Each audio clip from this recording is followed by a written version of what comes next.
multata la curva della Juventus, composta da soli bambini e cori sgradevoli. E allora il coro dell'Antoniano.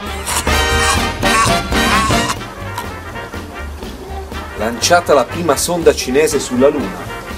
Oh, ma sappiamo pure questo. Calimero festeggia 50 anni.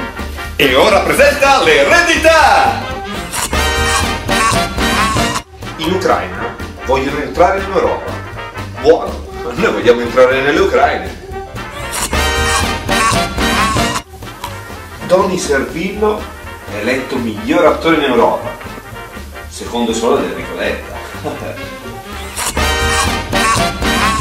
Al maxi processo per la mafia, Brusca dichiara: Dottor Reina voleva scannare Piero Grasso, poi ha capito che era più utile il Senato. È stato presentato il pallone dei mondiali di calcio 2014, Brazuca. Però per la squadra che subirà più gol verrà dato questo pallone. Brazuca!